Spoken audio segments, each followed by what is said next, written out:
Hi there, Lindsay here, the Frugal Crafter. Today we're going to make a succulent card, just a thinking of you card, because I believe it's thinking of you week. So that's just kind of nice to have those cards on hand and ready to send out, but of course you can change up the sentiment or wait until you have an occasion to send a card before you use the sentiment. I'm going to be using the succulent set that I designed for Rubber Stamp Tapestry. They're our sponsor. You can find them at pegstamps.com. I'm also going to use the window box set because this I think would be really nice to stamp in black, and I wouldn't have to mask, and we can kind of see part of the succulents through there, and it just keeps things a little bit easier. I have a variety of peg stamps that I'm using here. I have the Build a Prickly Pear. I have another one of their, I think it's terrarium cactuses, and then I have a few flowers that I think I could stamp on there. I'll probably be using these mainly for the envelope though. For my envelope, I have just a nice textured paper envelope that came with this Strathmore watercolor card. So I'm going to fold this card, and you'll notice that when you get these cards, you're going to see one side has kind of like a bump on the crease and the other side has an indent on the crease. You want to fold against the indent, so your indent's on the outside, and that keeps your paper from cracking and looking nice and neat. Next, I'm going to use some masking tape to tape down my paper. I want to make a nice even border around all four sides, and I'm working on a stamping mat, which is a piece of thick like craft foam, and that just keeps my, they make sure that my stamping will be really good, especially working on watercolor paper, which has a little texture to it. I really want to make sure that I've got some squish underneath my paper because I don't use foam on my stamps all that often. When you buy the stamps from Rubber Stamp Tapestry, if they're the rubber stamps, they're going to come in a sheet, and then you will need to add some, either add some cushion to them, or you can do like I do, which is less expensive. I just put some Aleene's Tack It Over and Over Again on the back, and so they're kind of like stickers, and I stick them onto my block. See that? So because of that, if my work surface isn't perfect, I want to have a little bit of a squishy pad underneath, so you can use a mouse pad or some fun foam, anything like that, to give it a nice, just a nice squish. You could also use like an old phone book or a magazine, something like that, but that'll be a little firmer. I find like if I'm using clear stamps, I like to use like an old magazine or a phone book because that gives you just the right amount of pressure if you don't have a perfectly flat surface. So I'm going to start off by stamping my container, and I'm going to use Archival Black, but any waterproof ink is going to be fine. We are going to use some watercolors today, and any watercolors are going to be fine for this. You don't need anything fancy, and you could use watercolor pencils or watercolor crayons or watercolor markers scribbled out onto a plate if you don't have watercolors. Alright, I want to make sure that's nice and inky, and I'm going to try to stamp that somewhere in the middle here, with a little space underneath it for my sentiment. And I just make sure, especially on a bumpy paper, that I give my stamp time to transfer the ink, and I will give it a good push. Okay, we got a pretty good impression there. If I wanted to darken it up, I could go in with a micron pen and darken that up later. So when I first used these stamps, I made masks, which means I stamped them on a post-it note and then I cut them out. And then I saved them on a little card here, just a little piece of laminated cardstock. I just keep them here in with that set, so whenever I'm using this, I have these masks, because I like to stamp them and kind of cluster them together. I'm going to start with this big one here, I think, and I'm going to ink this up with Shady Lane VersaFine Clear ink. I want to do a shades of green here so that when I do my watercoloring, it doesn't show up really well. I want it to be a little bit more subtle. And I can go ahead, since it's a wrought iron planter, I can go ahead and stamp right over it, and it's okay to see those lines through. Now, since these are a line work stamp, they're all very open. If you can see that, there's a lot of space. That makes it really good for watercolor paper, because it's going to have an easier time to get in those grooves than if you had a really like solid stamp. A solid stamp would be difficult to stamp. So I'm going to take the mask for that one, and I'm just going to set that on top. So if I have one tip to impart to you today, is save your masks, because that, you know, takes time to cut those out, especially when you want to do a good job. Save them and just keep using them until you can't even tell what the mask is. Like, I can barely tell what these are. I just like can go by the shape. Now I'm going to stamp this other guy in front, and this is going to look like it's slightly behind that one. See that? Now I'm going to put a mask on that, and when we take all the masks off, it looks really cool, because you can see where everything Everything is, so I'm covering up that one. Now this is my favorite one. This is like a jade plant. I have a crazy jade plant growing in my living room. It's awesome. It's like, I'm afraid to repot it because it's doing so well, but it is like overgrown its pot. I'm gonna let that one kind of hang out over here. And I'm gonna do it again over here because I love this plant. This is my favorite. Succulents do pretty well in my house because we have big picture windows and it gets really warm, and we have a wood stove in our bathroom. That would be nice. In our living room, so it gets really warm in the winter. So I just really love all the sun and the warmth. There we go. And let's see, I really only have room for one more of these guys. Maybe I'll sneak that one in. We'll see how that fits. I'm gonna put, and I have a couple for a lot of these plants because sometimes when you're arranging these you end up stamping the same plant a couple times, and you want that space. This one has flowers on the top, so maybe I won't use that one because I don't want to stamp in a red ink. I think that might look weird. Maybe I'll just do that one. This is just kind of like a grassy, like an aloe kind of succulent. I did try repotting my aloe and it didn't make it, so I'm kind of afraid to repot my jade. Okay, and I'm kind of thinking I might want to do that one more time. So I'll use this mask here. Hope you're finding this useful. Sometimes I feel like these videos get so long, but then I'll have friends tell me that, oh no, I love watching every step.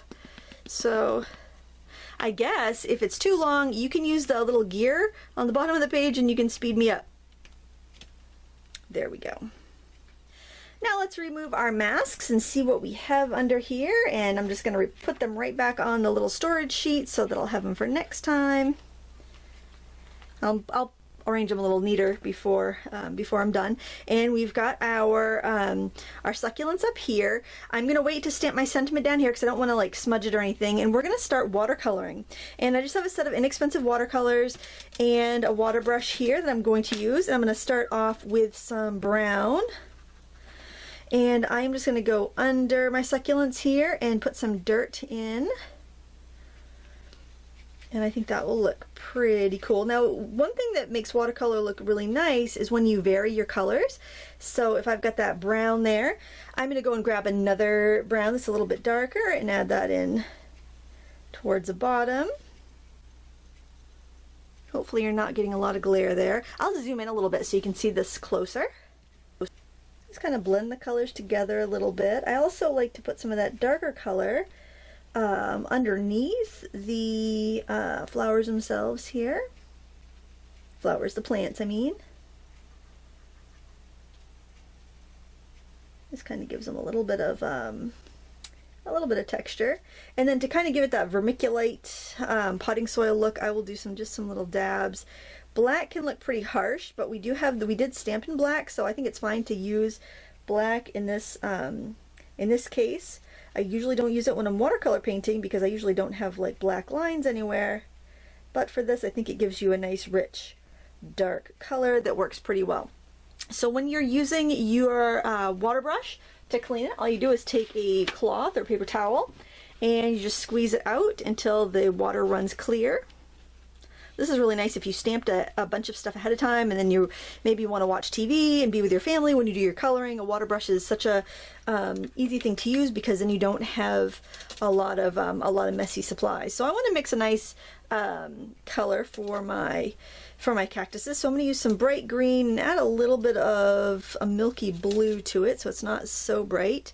And I'm just going to go in and give this plant here a nice wash of this color.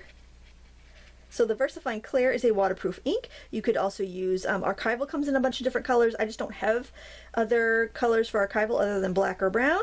As long as it's waterproof, it's fine. And even if you used an ink that wasn't waterproof, you would just have more of a watercolor look. So if you have colored ink that's not waterproof, try it. Like Distress ink would actually liquefy a little bit and give you, it wouldn't even look like you stamped it probably. It would all look like you painted it because your lines would dissolve. So that could be a really pretty effect as well. So don't be shy trying with what you already have. Add a little bit more blue. I'm adding a little turquoisey blue in there towards the bottom. As long as you add these colors while your paper is still wet, while the plant is still wet, you're going to get a nice blended color. So with that green with a little bit more turquoise in it, I'm going to go in and paint my jade flowers here. You can be as neat or as sloppy as you like. It's your card. You can do whatever you want. One of the reasons I taped on all the corners instead of just the just the corners is because I like to have that nice white edge, so we'll actually be adding some background in there. That's another reason I wanted to wait to do my stamping, because sometimes, like if you make a mistake and you get like a splotch here or there, you might want to you might want to disguise it, so I kind of save my embellishing and stamping, like if I'm going to do any like sentiment stamping or anything till the end, so that way if I, you know, get something that I don't like the looks of too much, I can cover it up. So just kind of keep that in mind. I think we'll be able to keep this pretty much just a one layer card. The paints I'm using they're called Pretty Excellent. That's the name of the company. I had an Amazon gift card with a few dollars left on it, and I thought, what the heck, I'm gonna give those a try, because I loved the teal case. I gotta show you this, it's really cute. Oh, I don't know if I can show you. Well, you can see that color on the edges. It's pretty teal, teal case. I can't close it or I'm gonna get green paint all over my other colors, but I thought it was really cute. So now I'm going to grab a different shade of green, this kind of sap green color, and I'm going to do this plant here. If you don't have many colors, you don't like to mix, you can always just do a plain wash without any shading and then go in with colored pencils later and adjust it that way. I want to do a little bit darker green, mix that with a little sap green because that's really dark, and I want to do that aloe in the back. I'm going to add a little blue to it. I'm going to do that a little bit darker back here.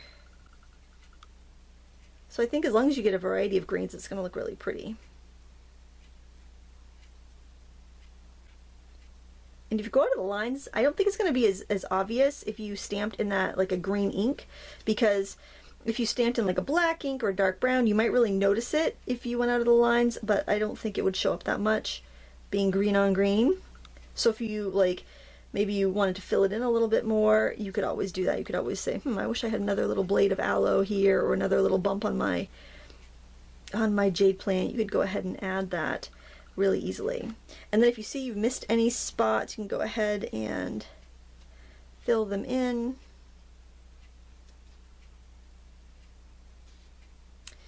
Okay, I think that looks pretty good.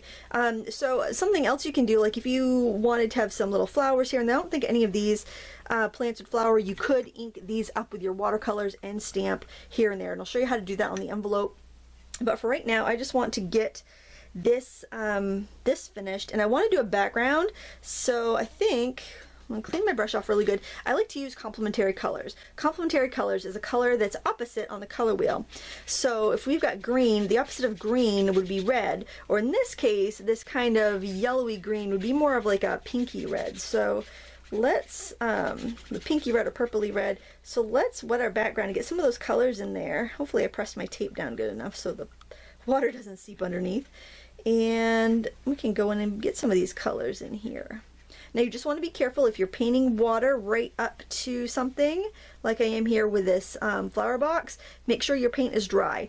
I'm just doing that to the flower box because I do want to get some more concentrated color there, and I think I'm going to start off with kind of like a mauve color. And my paper is wet, so I know it's going to blend a little bit. And I'm just going to kind of fade it out. Watercolors are so forgiving, especially if you're on watercolor paper. If you're trying to do this on cardstock, you will not have the same results. I'm not saying it won't be pretty, but the results will vary a little bit. Now I think I also, well, I'll do some flicking later. Now let's do some pinks. I want to water that down. Your paints will dry a little bit lighter, so the wetter you make your paint, the more it'll shift when it dries, especially with a student grade paint like your Crayola, or you know, your cheap set you got off Amazon, you know, your no-name brand. Those will fade a little bit more when they dry, but even with artist quality paints, you are going to notice a little bit of a shift, more of a shift, like the wetter your paper is. And I think I want to get some yellow in there too. I want a nice bright warm yellow. I'm going to go with this one right here. And just going right up to the tape, just so that I get that nice, I'll get a nice border when I'm done. And if your paint is dry, you can just kind of pull that in around your flowers. If you do get a little bit of plants, if you do get a little bit of bleeding, it's not the end of the world, so please don't worry about it. Okay, now any of those colors that we painted is fair game to spatter on. I'll see if I can spatter with a water brush. I might have to actually go and get a real actual brush for this. Oh, this will work. I'm using turquoise because I think that's pretty, and we use that in the plants a little bit. And I am going to add a little bit as a shadow underneath my box there. I feel like I want a little bit of a weight under my planter. Under my wrought iron planter. I'm going to wipe my brush off, sprinkle on some purple. Let's see, what purple did we use? It was this one right here, this mauve kind of color.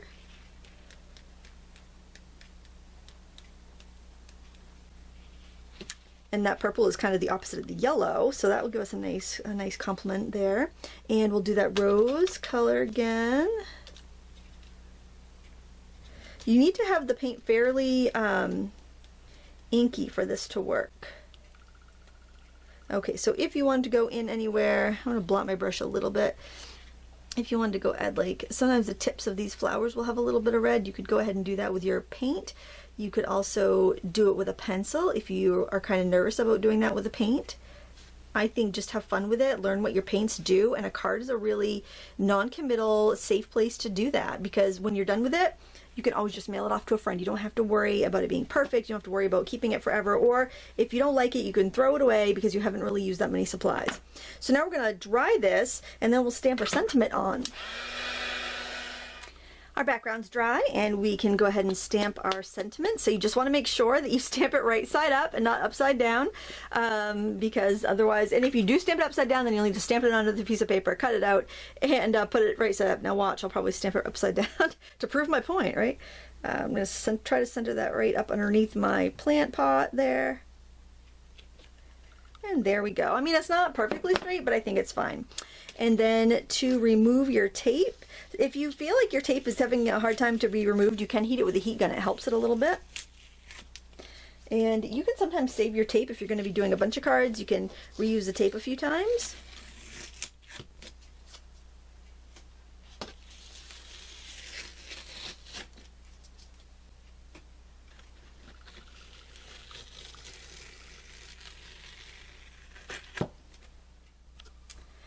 And there we go. We have this really pretty card that really didn't take very long to make, and you got to practice your skills a little bit. Now we're going to do some stamping on the envelope, and I've had a couple people tell me that when they have decorated the back side of the envelope where they put their address on, they've had that sometimes their things don't get delivered. I've never had that problem myself, but I also live in a small town, so maybe the post office isn't as busy, so they have more time to handle that sort of thing.